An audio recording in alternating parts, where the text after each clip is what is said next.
Fala, povo de Deus, quarto dia da nossa série, O Poder da Fé, Hebreus capítulo 4, que já começa puxando a nossa orelha. Temamos, portanto, que tendo-nos sido deixada a promessa de entrar no descanso de Deus, suceda a parecer que alguns de vós tenha falhado. Então preste atenção, ele já está falando sobre o descanso de Deus, sobre o céu, sobre a salvação, e ele está falando, eu tenho medo, eu temo. Teme pelo quê? Eu temo que alguns de vocês tenham falhado. Eu temo que alguns de vocês tenham se desviado. Eu temo que alguns de vocês tenham perdido a salvação. A Bíblia diz, desenvolvam a salvação que lhes foi dada. Então a salvação ela não é só conquistada, ela não é só entregue a nós por Cristo, ela tem que ser desenvolvida por nós. E quando ela não é desenvolvida, ou seja, quando não caminhamos na presença de Deus, nós estamos correndo sério risco de perder a nossa salvação, de falhar quanto à parte que cabe a nós. Então você quer ter um medo na sua vida? Tenha medo de não ser salvo. Tenha medo de não ir morar no céu. Nossa, Vitor, mas a gente vai servir a Deus por medo? Não, a gente serve porque ama. Mas se você falar que você não tem medo de ir para o inferno, onde você vai queimar para todo sempre, você não está pensando o que é inferno. Você não está pensando que é para sempre. Tá?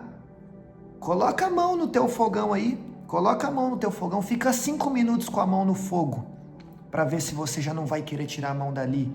Não é isso que ela já vai estar em carne viva, vai te dar um trabalho danado, vai te dar dor, não faz isso. Mas só para você entender o que Deus está falando aqui. Você entra debaixo de uma água muito quente, liga o chuveiro elétrico, você sai debaixo do chuveiro, você toma um susto, a tua pele queima. Você vai abrir alguma coisa assim, ó, que esquentou no micro-ondas, a hora que tira o plástico assim, vem aquele vapor, queima o teu rosto. Você anda de moto sem querer, você toca ali no escapamento, queima a tua perna, queima o teu pé. 1 segundo de toque com o calor. Agora imagina passar 10 anos, 20 anos, 30 anos, 70 anos, 90 anos, 100 anos, 300 milhões de anos, 300 bilhões de anos, vezes 300 bilhões e vezes mais 300 bilhões e assim por diante, porque é eterno, não tem fim, num lugar de eterno sofrimento. Se você não tiver medo disso, alguma coisa está errada com você, meu amigo. Se você não tiver medo de perder sua salvação, um temor de perder sua salvação, um zelo pela sua salvação, um carinho por ela, sabe? Alguma coisa está errada. Então o escritor está falando, temamos o fato de alguns poderem perder a salvação. Mas não seremos nós, pois nós permaneceremos firmes na palavra de Deus. Amém? Pois também a nós foram anunciadas as boas novas como a eles. Como a eles quem? Ao povo que saiu do Egito com Moisés. Ok? Eles receberam boas novas. Vocês vão para Canaã. Nós recebemos boas novas. Vocês vão para o céu. Ok? Porém, a palavra que eles ouviram, nada lhes aproveitou. Nada. Ou seja, o que eles ouviram, as boas novas, não serviu de nada. Vírgula, por quê? Visto não ser acompanhada pela fé naqueles que a ouviram. Ou seja, por que a palavra que eles receberam não valeu de nada? Porque eles não tinham fé.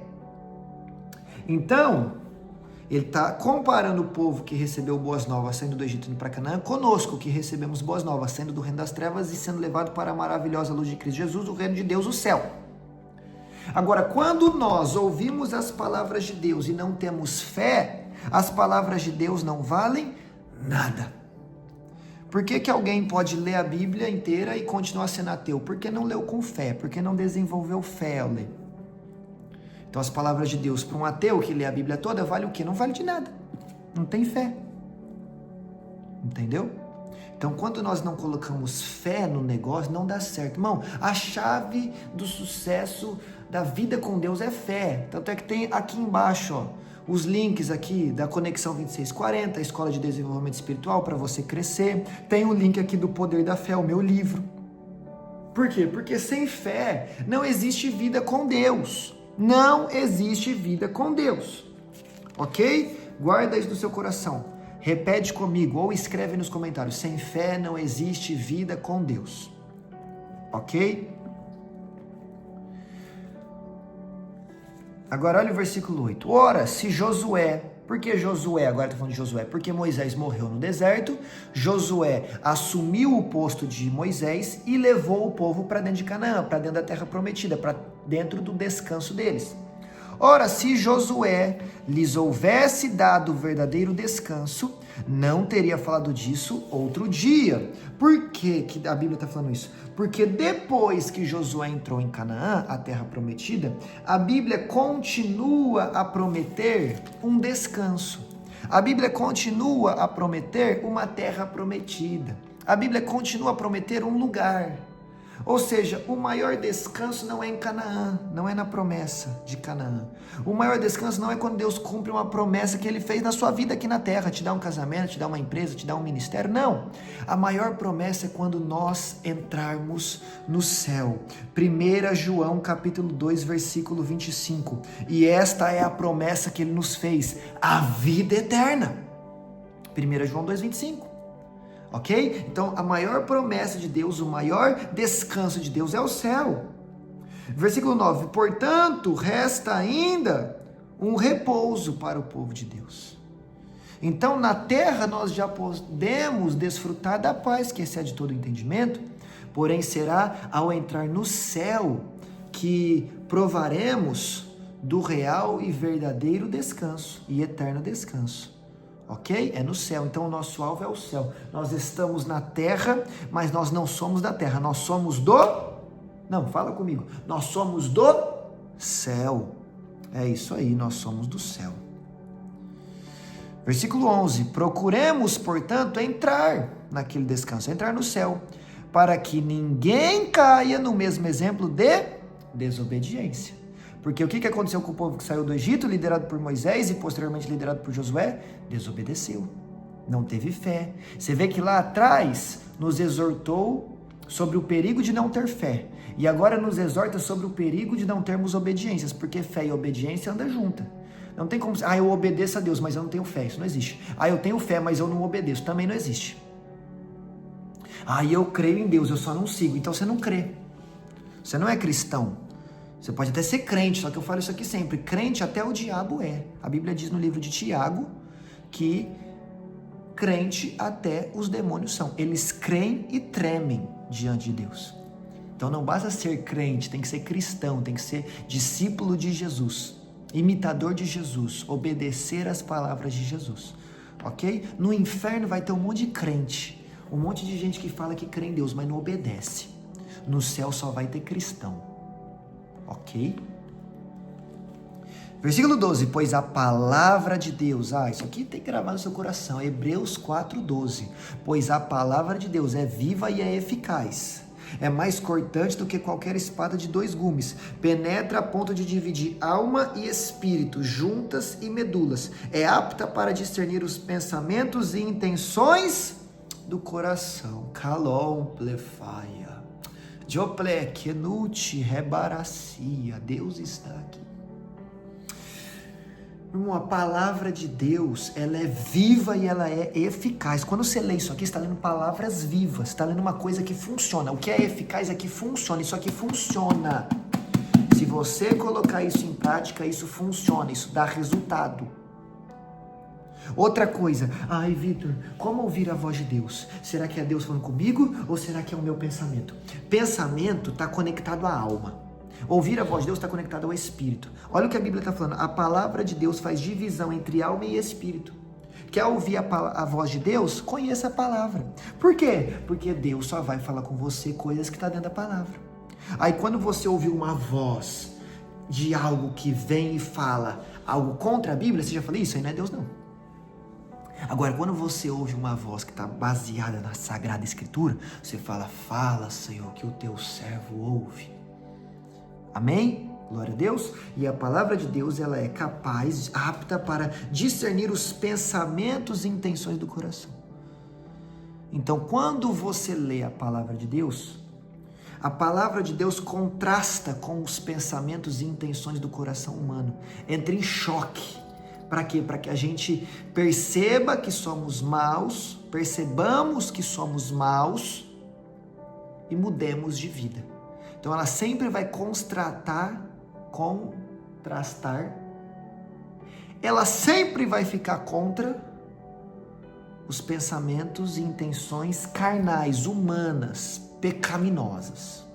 Ok? Versículo 13. E não há criatura alguma encoberta diante dele. Diante dele quem? Deus. Em outras palavras, ninguém se esconde de Deus. Todas as coisas estão nuas e patentes aos olhos daquele a quem havemos de prestar contas. Em outra palavra, você pode enganar o seu marido, você pode enganar a sua esposa, você pode enganar os seus filhos, os seus pais, o seu pastor, você pode enganar o seu patrão, você pode enganar o seu irmão, você pode enganar a si mesmo, mas a Deus você não engana. Tudo que nós fazemos está exposto diante dos olhos dele. Sabe qual que é a má notícia? Que nós teremos que prestar conta, não é a nossa esposa, não é o teu marido, não é os filhos, não é os pais, não é o pastor, não é o patrão, é a Deus. E ele vê tudo. E ele é justo. Então não viva uma vida como se Deus não estivesse vendo. As pessoas podem não conhecer o seu pecado, mas Deus conhece. Tá? Você pode passar na frente do profeta, o coração acelera. Ai, será que Deus vai falar com ele? Será que não vai? Aí passa reto, Deus não falou com ele. Aí você fala, nossa, tô bem demais na parada. Tô bem na fita, hein? Por quê? Só porque Deus não revelou o teu pecado para alguém? Ele pode não ter revelado para alguém, mas ele sabe. E um dia ele vai prestar contas disso, comigo e com você. Então, a sua vida está nua, está descoberta diante dos olhos de quem um dia você terá que prestar contas. Então não viva em função das pessoas que estão ao seu redor apenas, mas sobretudo viva em função de Deus, que um dia vai nos julgar. Ok? Versículo 15. Pois não temos um sumo sacerdote que não possa compadecer-se das nossas fraquezas, mas um que, como nós, em tudo foi tentado, porém sem pecado. O que a Bíblia está falando? A Bíblia está falando que Jesus é o nosso sumo sacerdote e ele foi tentado em tudo. Que isso, Vitor? Jesus foi tentado? Foi. Está na Bíblia. Foi tentado em tudo, vírgula, mas em nada pecou. Santo, puro, perfeito. Então ser tentado não é pecado, meu irmão. Ter um desejo não é pecado. Claro, se desejar a mulher do próximo já pecou, ok, isso é um caso especial. Mas você tem o desejo de roubar alguém. Mas você não roubou, você não pecou. Você controlou aquele desejo pecaminoso. Mas você não pecou na prática. Você tem um desejo homossexual. Mas você não pratica. Você não pecou. Ok? Você tem um desejo de mentir e ganhar vantagem numa determinada situação. Mas você não mentiu. Você não pecou. Jesus, a Bíblia diz que foi tentado, mas em nada pecou. Ok? E se ele foi tentado, ele entende como é difícil as tentações. E é por isso que a Bíblia está falando, nós temos um sumo sacerdote que nos entende. Em outras palavras, chega em Jesus e fala, Jesus, a coisa está difícil. Eu estou sendo tentado demais, eu estou com vontade, Deus, estou com desejo, mas não quero fazer, não quero pecar contra ti, me ajuda. E aí ele vai te ajudar. Versículo 16, cheguemo-nos, pois, com confiança ao trono da graça, para que recebamos misericórdia e achemos graça, a fim de sermos socorridos em momento oportuno. Ou seja, qual que é o momento oportuno de eu receber misericórdia e graça? 2 momentos, ou depois que eu pequei, Deus me alcançar com a sua misericórdia, com a graça e me perdoar, ou antes de eu pecar. Os inteligentes vão até o trono da graça antes de pecar. Por quê? Porque aí você fala assim, eu estou com vontade de pecar, me dá graça, me dá capacidade para eu não pecar. E aí Deus vai e te capacita para você não pecar. Então, acha graça e misericórdia no tempo oportuno. Qual é o tempo oportuno? Se você já pecou, é agora. Se arrepende agora. Se você ainda não pecou, é agora o tempo oportuno também. Para que você não peque. Ok? E como que a gente chega diante de Deus? Com confiança de que Ele vai nos ouvir. Sabe qual que é a outra palavrinha para confiança? Fé.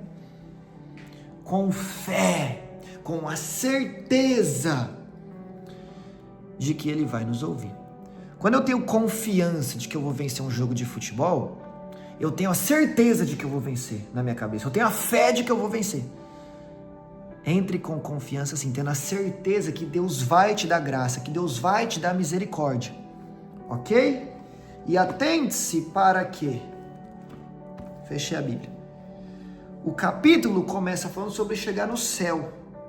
E termina falando sobre encontrar graça e confiança através da oração. Mas na verdade, é como se tivesse invertido. Porque você só chega no céu se primeiro você encontrou graça e misericórdia de Deus. Amém? Então começa falando do céu, termina falando da oração, e do perdão, e da graça e da misericórdia. Mas na verdade você só chega no céu se você passar por isso aqui. Todos que estarão no céu foram alcançados pela graça e pela misericórdia de Deus. Então você quer entrar no céu? Dobre o seu joelhinho, meu amigo, e comece a se arrepender dos seus pecados. E pedir para que Ele te dê forças, para que em outros pecados você nem mesmo venha a cair. Amém? Glória a Deus. Um beijo no coração. Que Deus te abençoe. Jesus. Que Deus te abençoe. Aqui é tudo ao vivo. E aqui embaixo está o link da Escola de Desenvolvimento Conexão 2640, onde a sua vida pode mudar de uma vez por todas. Então corre lá e se inscreva. Amém? No nome de Jesus, um beijo no coração. Te encontro aqui amanhã no capítulo 5.